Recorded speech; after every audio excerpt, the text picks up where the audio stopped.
Well, we're always delighted to come your way. Told you that already. Mama V is here. Mama V, what's up? How are you? I did for cool. I like your brooch. It's very nice. Thank you very much. Yeah. It's a little representation of Ghana right there. Yeah. And these days, The I think Pelstar. we are picking some 1 or 2 colors Yeah, to you match were. on. Can't you see? Yeah. But yours is white. I don't know Off-white. if it's clear on the cameras, but I've Is got some it? sort of grey Okay, check well, going on. But you've been Yeah, dressing true. like a pastor lately. Oh, Which please. church are you shepherding or I don't know building? of any pastor who dresses Like you? this. As in, you know, who Pastor dresses like Chris, this. let me keep mentioning. Yeah, you guys are good? Yeah, we're good. We're good.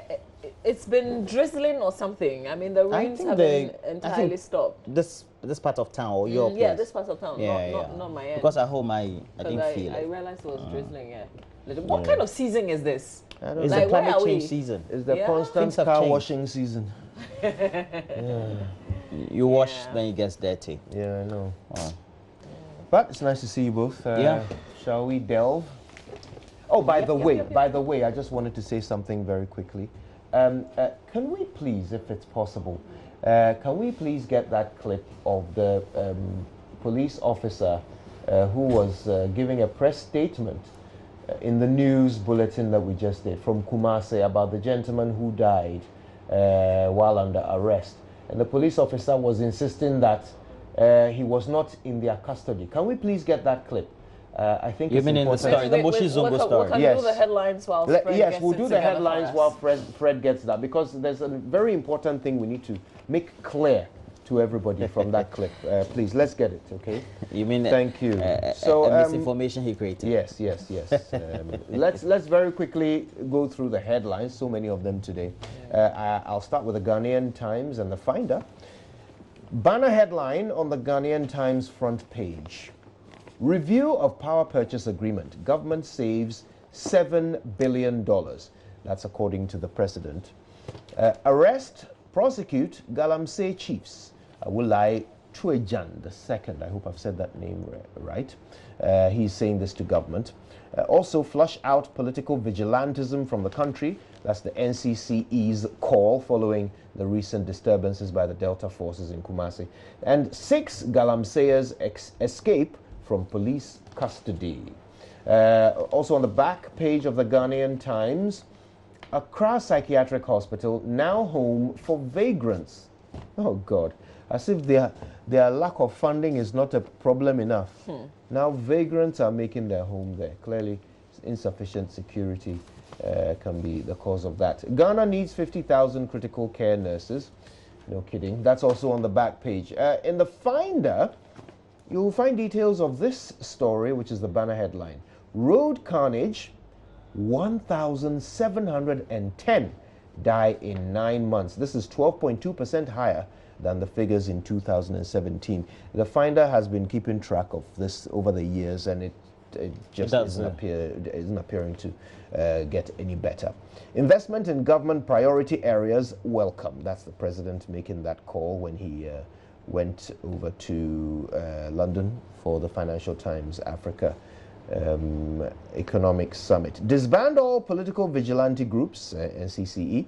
Ghana Post to revamp domestic parcel deliveries. And should I do Business and Financial Times? Yeah, you can.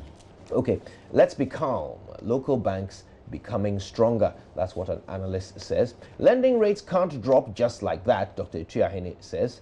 Yeah. First National Bank leads discussion on first green bonds. Interesting. And domestic flights moved to Terminal 2. Because, of course, all international flights are now from Terminal 3. Also, there's a Luxembourg business delegation in Ghana to explore business opportunities. Details are on the back page. And Game lands at Achimota Retail Center with a big bang in November. Well, there you go. Okay, so let's look at the Daily Dispatch newspaper. Has on the front page, Kweku Baku on the judge's murder while their bodies were burnt.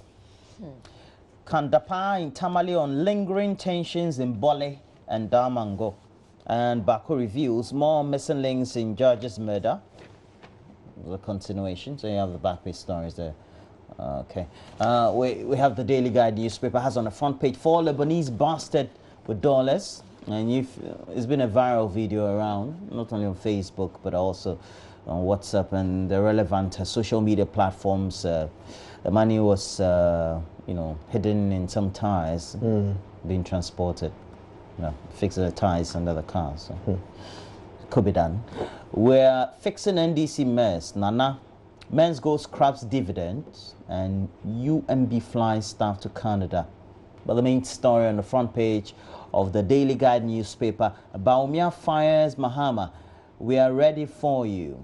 Yeah, that insert is also viral this morning. But we have a center spread. Pokelo to challenge divorce petition by Elikem. Ikuya unveiled as ambassador for blah, blah, blah, blah. All right. Oh. Let's do the Daily Graphic newspaper, the Graphic and the Daily Statesman. So the Daily Graphic newspaper blah, blah, first. blah, blah, blah, Front page of the Daily Graphic. President promotes Ghana First agenda as he seeks foreign investments. I kind of like very much this picture of the president interacting with President Omar Bongo of Gabon and Papa Woswankoma, Ghana's High Commissioner to the United Kingdom. It's an intense interaction right there. Picture captures it all. Ghana, Japan discuss metro rail transport for Accra. Children having inadequate sleep risk mental illness, according to a psychiatrist. Really important. We'll touch on that. So these are the front page headlines. To the back page now. Illegal refuse dumps, unauthorized structures, threats to clean Accra. That story headlined differently on the front page of the Daily Statesman newspaper. Here we go. Cecilia Dapa, Clean Accra project on course, she says. Galamsey task force arrests Chinese and Ghanaians.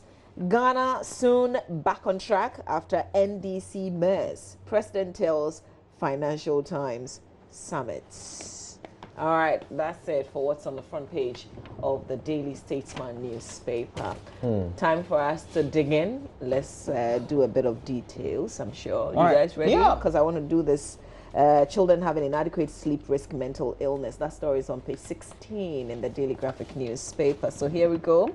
It's by Seth Mokbe and Joshua Kumsin in Accra. Says parents who wake their children up early in order to beat traffic and get to school early may be exposing the children to mental illness. The acting director of the Anchor for Psychiatric Hospital, Dr. Kwajoma Forming, has warned. This is scary. We can all relate, right? He said today's work demands on parents and the practice of moving children in and out of school with little family engagement. We're exposing children to stress and vulnerability to drug abuse. Speaking to the Daily Graphic on the sidelines of the launch of the Mental Health Day in Accra yesterday, he said the developments were catalyst for mental illness. Quote, children are going to school far away from where they live, which means the amount of time spent at home is very small. Typically, they leave home about 4:30 a.m. and rush through getting to school. The children get to school an hour or two before school opens, and they loiter around doing God knows what. Such children are at risk of taking some of these illegal substances because within that period, they can easily be preyed upon, unquote, he said. This is very detailed, but I think many of us can relate to some of these things. But if but 4:30 is rather too early. Huh? Yeah, no, but it happens, especially those who will live beyond Adenta, and those who live beyond Dowenya, and have their children coming to school in Accra. Those who live all the way out in Kaswa. Yeah, or let's say beyond in Sawam or just around and so on. And we have to put all that into context. It is, I feel, that it's got a strong linkage with the development of the city that we have, and then also has a link with the sort of educational system that we have. Ideally, and Kujo will bear testimony because he's lived in England for a number of years, and my cousin tells me that the schools that their children go to are in the communities, and even if they have to travel, there's always a reliable transportation system in which the public transport system, let's say in England, etc., takes care of the vulnerable, so the children. They're taken care of by the bus driver or the conductor, etc. And so it puts into perspective what happens elsewhere in the more developed economy than in ours. Yeah. We have so-called middle-class people or doing white-collar jobs who want to take their children to the best schools because it's a struggle not having your children pass examinations after each time they have to write an external one. Yeah, but the reality also is And that so- in the outskirts, you don't have good schools. Good. So the outskirts, you were not going to have the good schools because the private schools don't have the markets there. So they're not going to put a school there because there's not going to be the markets. So they have to put it in a place or in the city center where they're going to have the markets. Yeah. Now, Yeah. because we want the children to have the good schools, we have to wake them up early. And Charlie, the hustle is real. yeah. I mean, I have so much sympathy for parents who have this impossible choice before them.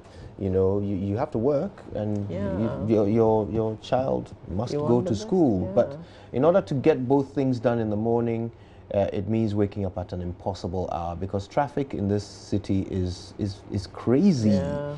You know, so yesterday I was very excited. It is unavoidably crazy. Indeed, yeah. You know, yesterday on Avoidably the- crazy. on the We could have Pulse, avoided it. on the Pulse show, we spoke to this man who's been brought from Singapore to redesign Accra, and he's a world famous Town developer. Yes, Town planner.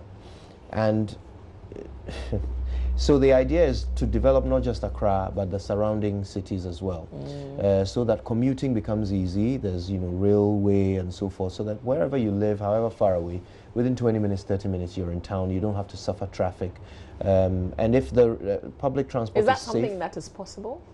well, yes, It it is is possible.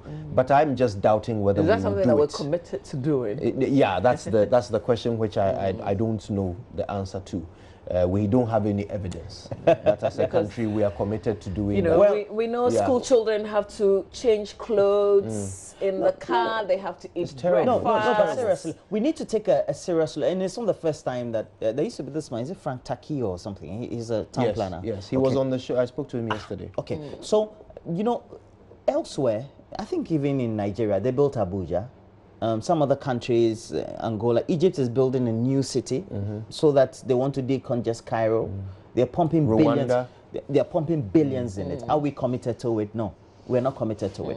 I remember back in 2003, I went to cover a program or did some stories on, they call it monorail. Some people came from Hungary or some place like that.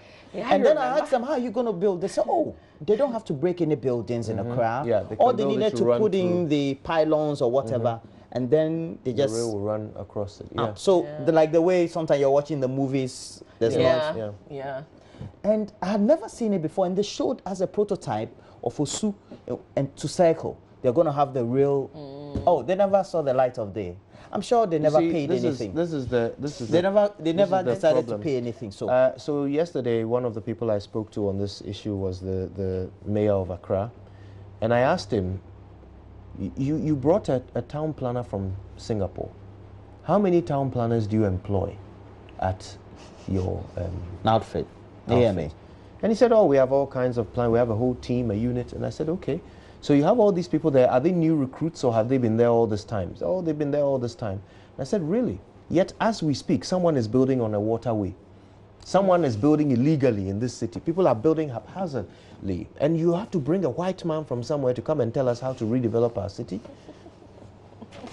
And he said, oh, you are refocusing the situation, the conversation. We have to focus on the big picture, not the little problems. Everybody has little problems. And I said, but if you can't solve the little problems, how can you convince anyone that you can solve the big ones?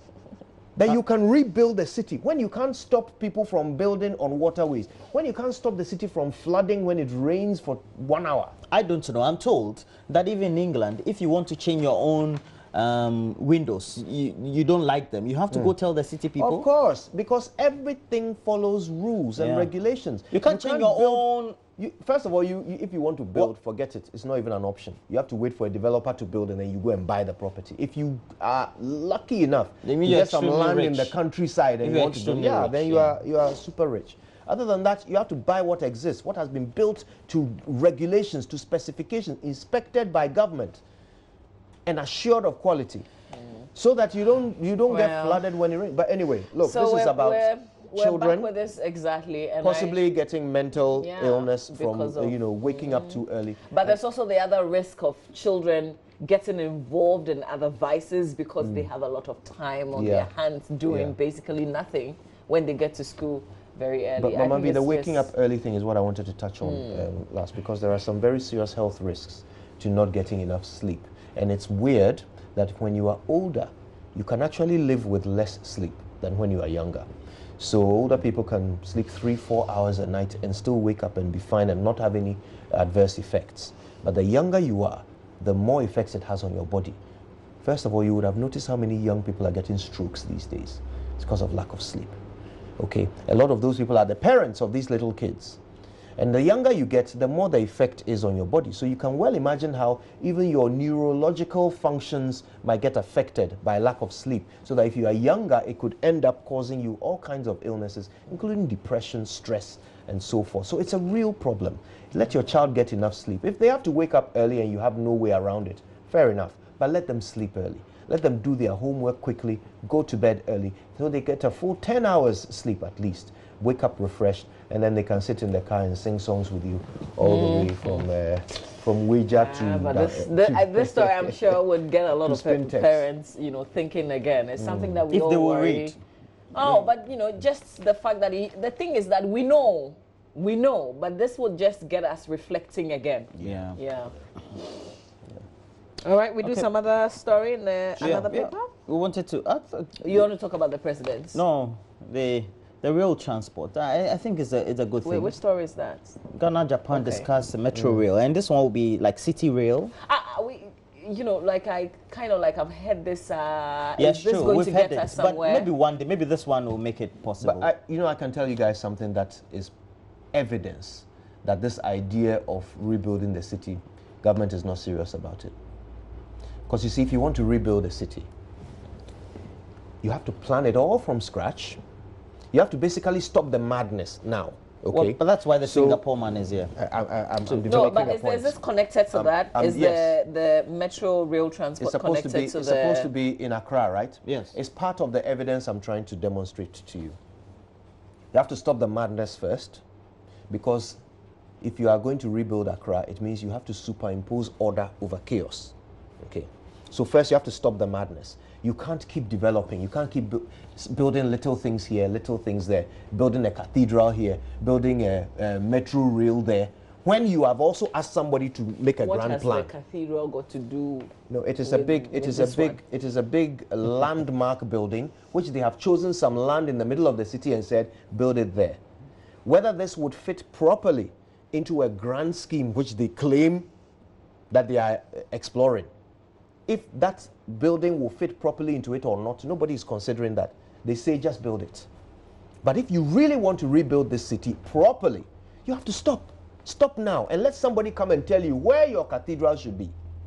Someone who knows what they are doing. Tell you that cathedral will not work here, let it be here. You don't build it and then let the person come and try and build around it. If you were serious, you wouldn't do that. You wouldn't go to Japan and tell them come and build rail. Meanwhile, you've told someone from Singapore to come and rebuild the whole city. Where does he want the rail to go? Wait, hang on. So the rebuilding the city, is it something from your interaction? Is it something that is coming from the city authorities, or this is government? It's government. Okay. It's government. So the senior minister had this interaction and brought in town planners and architects to come and meet this man from Singapore. Who they are bringing in to come and redesign the whole city. But you see, at the same time, you are doing all these other things. So it tells me you're not serious. Because if you are also speaking to Japan to come and build, what's it called? Metro rail. Metro rail. Where will rail. the metro rail go? Are the two talking to each other? Are they two So separate? essentially, you're saying there's no consolidation. No coordination. There's no plan. There's no plan. And if you are serious about something, you make a plan. Yeah. Well, You maybe there is, but we just don't know. Dr. Bawumia has fired Dr. J.M. Mahama. Oh, Dr. No, JDM. JD Mahama. Doesn't he have an honorary doctorate from somewhere. There's something happening on the back of the Daily Graphic I didn't notice before. Can we put it up again? The back page of the paper, the Daily Graphic newspaper. So the Sanitation Minister designates, right? Cecilia Dapa, Abina Dapa, is on the back page. I think she was touring a number of dump sites. But they've got this arrow on her. Do you see it? What color is it? It's black, you know, pointed to her. And I'm not sure exactly what they're trying to do. Because they wanted to have readers identify Okay, that's the minister? Yeah. Oh, but you could just write in the caption Cecilia Dapa Center. Yeah, because like they have never it seen as that Cecilia Dapa. Oh, arrowed. So they want to be okay. okay. But this That's new. all right. Right. Do we have that clip now of the police officer? Can we play that back? I just want to, yes, let's play it now. I need to clarify something very quickly.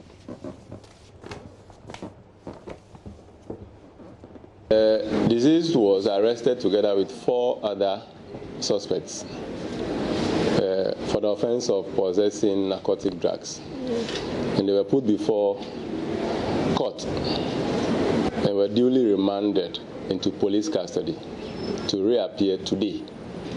It is unfortunate that we lost him, but the death did not occur in the police custody. While in custody, he fell sick, and the attention of the police was drawn to that. He was rushed to the Tafo Government Hospital, and while receiving treatment, he died. So it is not correct to say that he died in police custody. That is equally not true. The disease was not beaten. And as we know. Right. So you heard him say that the man did not die in police custody, that he was sick, taken to the hospital, and he died at the hospital. Okay. Please, there are young children watching, so let us correct something very quickly. Police custody is not a geographical location. When a person is arrested, until they are released, they are in custody. Or until they are, sentenced and sent to prison, they are in police custody.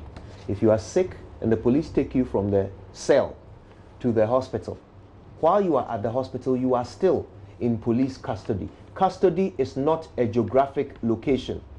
So please, Deputy Public Relations Officer Corporal Prince Dogbache, who said this in a press statement, is misinforming the public. The man was still in custody when he died because the police didn't leave him at the hospital and go back to the station. No. He was still under arrest. He was still in custody. They didn't give him bail. They didn't give him bail. Yeah. He was still under arrest. He was still in their custody. In custody means care. That's actually what it means. So he was in police care. In police... It's wrong. We get you, we get you, Kojo. He was in police custody. So please disregard Deputy Public Relations Officer Corporal Prince Dogbache. He's wrong. Thank you. Oh my God. Oh dear. Yeah. Well, we have to do the online portals. Yeah, we do. We do myjoyonline.com let's see and what's the BBC. I think sometimes the PROs, they are so quick to disassociate themselves and take their organizations from what has happened. I was telling Kujo earlier that the man is trying to exonerate the police. So on our page, myjoyonline.com, Ghana's stuttering panic withdrawals, a simple approach. So it's a piece that you can read. Also on our page, the town that throws wine into the sea. What town is that? I'm not sure it's in Ghana. Amavi, do you want to go and swim in there? Now, this is a very interesting story. Mexico couple found with body parts could have killed 20. Oh my word. So they found the body parts in a pram, right? And you can see, like, if you can appreciate the picture on your screen right now. So somebody went missing, a woman and her child, and in trying to look for the missing mother and child, they were searched and then they found body parts. And then later on we're told that they've confessed to killing about 20. So they found some of the body parts in different parts of their homes. And yeah, they said they've been selling the body parts. Hey, to who? Bizarre. So you can check it out on myjoyonline.com. Details of that story. Child Rights International wants Kumasi rape case handed to police. This is also one of those bizarre, like, you know, right after the one that we reviewed yesterday about grades for sex, the UPSA matter. Yeah. This one also cropped up about some teachers. But you remember forcefully with young girls. You remember we made the point yesterday that the one that happened at the university, we will need further information to know whether it was harassment, which is a crime, or whether it was consensual. But in this case, from the information that we have, it is definitely a crime. This is rape. That's what they are being accused of, these two teachers. So what I don't understand is why it is being dealt with as an administrative matter, where it is GES looking into it. I think the police will have to step in and deal with theirs. Yes. The administrative issue can also go along. Exactly, yes, but why is the police not yet involved? I hear one of the parents brought the police to the campus because their daughter reported this to them. But what was the action taken? Was this person arrested? Is this person in custody, or has they been bailed? Or, you know, I need to understand whether the police is also carrying out their functions here. They should because this is an accusation of rape. You know, so full story on myjoyonline.com. Illegal logging. Forestry Commission to employ shoot to kill strategies, a question mark, if you've listened to that voice clip. Say, John. Charlie, people are powerful in this country, man. You say what? All right. Kill illegal loggers. So that's my opinion. Until the lions have their own historians, you know how the story goes, right? You can read the latest. That's my opinion on myjoyonline.com. UN report warns of possible climate disaster by 2040. Delta Force attacks. It's now a national crisis. NCCE condemns. Now that's the issue.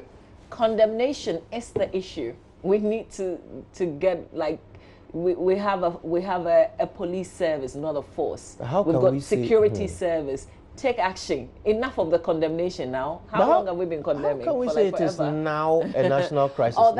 It's the NCCE putting it down. So they've now realized that it's a national crisis. Interesting. That's the civic...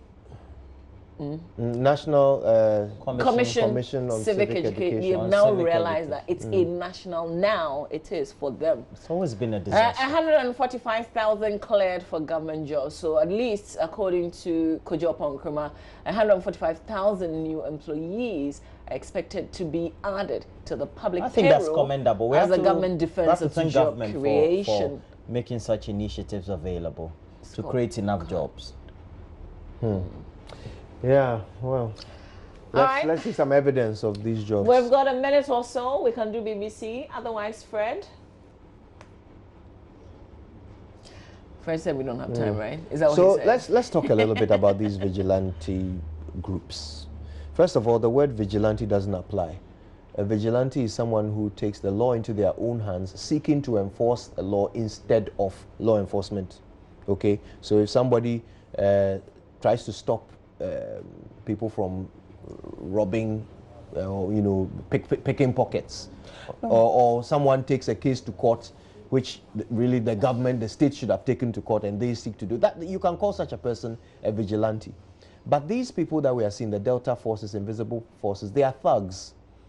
That's what they are. They are groups that have been formed by political parties. They are not even legally formed or licensed. And they walk around with arms, and by arms, it's not only guns that are arms, but, you know, sticks, truncheons, and all kinds of weapons. Cudgels. And they cause trouble. This is criminal activity, sponsored, supervised by political parties. And we allow it. We seem powerless in the face of it. Well, and to think that in this case, the group that is doing it is sponsored by the political party that is in power, responsible for ensuring law and order. We are an upside-down republic. The government, the party in government is sponsoring criminal behavior. I don't know how the president feels about this. As someone who has been a champion of rule of law for his entire legal career, to now be the head of a political party that has groups within it that commit crimes openly, and not small crimes, by the way. We've been talking about who killed the judges. It is a group from this same political party stormed a courthouse and freed suspects. That is the most vulgar violation of the rule of law I have ever come across in this country. And it was done by a group that belongs to the political party that is led by the president, a lawyer. This is unacceptable. And I wonder how the president feels. Does he feel powerless? Because this has gone on now for 2 years. Does he feel, what's the word for someone who cannot perform? Impotent? Because at this point, after 2 years of being in power, if you can't control your dogs, and I mean, that's the reality of it. These are your guard dogs and you can't control them. What does it say about you? I am very concerned. I'm very concerned. This is not meant to be a criticism. I think one thing is clear. For the NCC to come forward, which is a statutory body that is expected to make sure that it tries to bridge what the education is and what also the responsibility of the citizenry, all vice versa the state as well, on each other. I think that this may have reached a certain crescendo. It's not the first time that civil society and the media have been calling on government to be acting. Indeed, we have a police service, and we're hoping that, well, they can do what is right and needful. Okay, let's do the BBC. I want us to talk about this story. The woman who wants to shake up Nigeria's election, and you should hear her. Oh, yeah. Remember, she's been leading the Bring Back the Chibok Girls, that campaign. She started it. She's also been head at the World Bank before. She's speaking so powerfully. Now we know that Mr. Buhari confirmed he's going again. His former vice president is on the other side of the campaign now, and this woman is also going. So it's getting all nice, shaping up really well. I can guess who you are supporting. She says it's not the title. I'm definitely going with her. She says it's not the title that she's looking at, but because they've been talking for such a long time and nobody's hearing them. So if you're sitting on the sidelines and you've been talking and you know what is good, except that, Charlie. And Nigeria is having the elections next year. Politics is some way. People get there and they kind of change, right? Yes, so, yes. yeah, but for now, I think it's refreshing that it's not just the fact that we have a woman in the race now, but we have a powerful woman. We've seen her leadership skills before. But usually, when they get into that position, it is their husbands who become even more powerful. They do the deals on the side. There have been examples in Brazil, Argentina, for us to take a critical look at, to draw some lessons from. He had to go there. All right, we'll have many conversations on this on this in the coming days, be sure. We've got a lot of things coming up today as well. Yeah, today we're having a conversation broadly discussing this topic that it looks like everybody seems to be shying away. We decided to do it today. Is the president's number of ministers and appointees too big? We have 110. You know, in Britain, for example, they have about 35 or 36, you know. So we're doing some great discussion where we're inviting all the heads of the think tanks, the political scientists, and the analysts right here, streaming them, some in the studio. So it will be a great conversation Kojo will be having this morning. Yeah, looking forward to it. Does the president need 110 ministers? Maybe he does. We'll find out. Even now. All right, stay with us. We've got sports. Asamoah Gyan is still very much in the news, but he's been talking and defending his call-up. He says even if he doesn't score, but they win, that will be good. But there's a hurdle. Yes, he's playing. There's a hurdle to cross, right? Not with us, though, with Sierra Leone. So we'll see. But whichever way, I think the two teams are training. And we've got a game if it is cleared. So Benedict has got the details, but I still don't understand why the Ayew brothers are not in this one. I don't too. Doesn't make sense to me. Not at all. But hey, we're not the manager, right? Yeah. Nope. Yeah. We don't call the shots. All right. Well, sports is next, and then so much more. Stay with us.